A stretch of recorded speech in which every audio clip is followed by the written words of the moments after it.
Welcome. Thank you for coming to help me with my presentation today. So, Mom, are you okay with being videoed for this presentation? Yes. Dad, are you okay with being videoed for this presentation? Yes. Jack, are you okay with being videoed for this presentation? Yes. All right. Thanks for getting that out of the way. Now, the topic of my presentation today will be over chapters 10 and 11 in my Comm 100 book, which is over preparation for speeches and persuasion in speeches. So let me begin. So chapter 10 starts off with the steps for a good speech, which includes organizing speeches and organizational patterns. The organization of a speech includes the main ideas of the speech, the purpose of the speech, and the purpose of the main ideas that you've included within the speech. The organizational pattern includes, there are five different types of them, including topical, which include categories and subtopics to help further your point along in the speech. Compare and contrast for your speech. You compare a point, you contrast a point to make your argument. Spatial, how it fits together with your speech.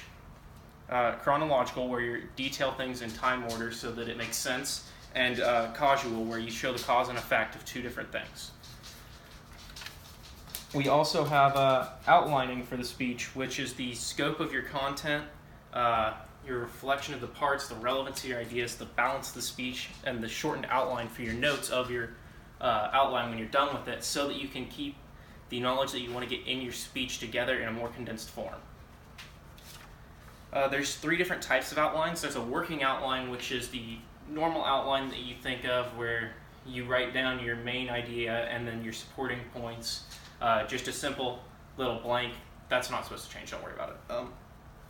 There's a full sentence outline where you expand on those main points. You write out your sentences so you know exactly what you want to talk about. It's very defined and very formatted.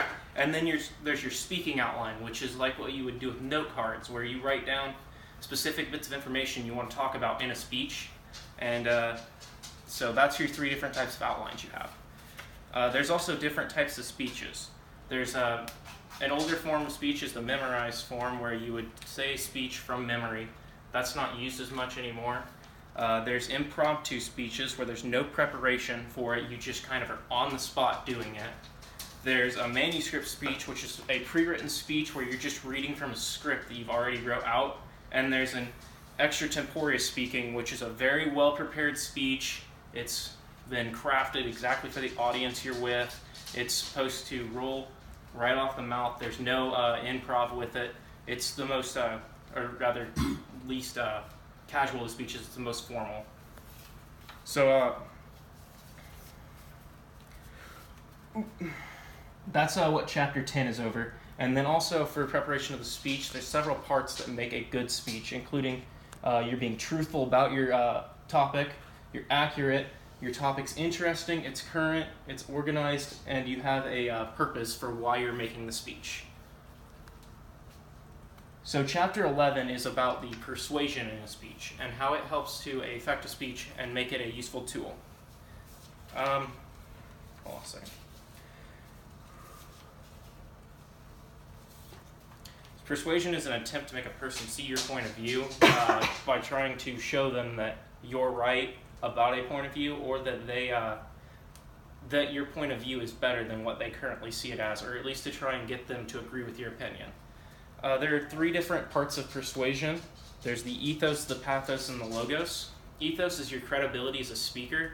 It talks to how you are a good source for this topic and why the person listening to you should listen to you. Pathos is your emotional impact, why people should care about your speech and why you care about it. And your logos is your reasoning and your logic, what facts back up your speech and why it is a good speech, and why they should listen to your facts and why they're important. There's several different ways to organize a persuasive speech. There's one of the most well-known is Monroe's motivational sequence, which is a technique of organizational speeches.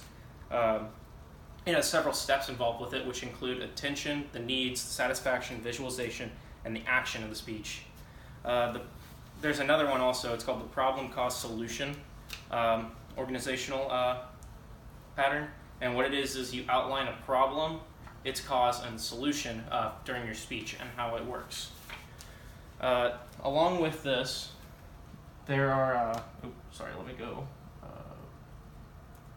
back. There are different theories of persuasion. There's two. There's the social judgment theory and the cognitive dissonance theory.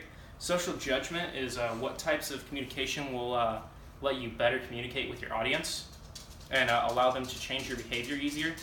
The cognitive dissonance theory is where a person will have two separate opinions on things they want to do, and they end up they haven't yet chosen which one is the right way to do something yet, though.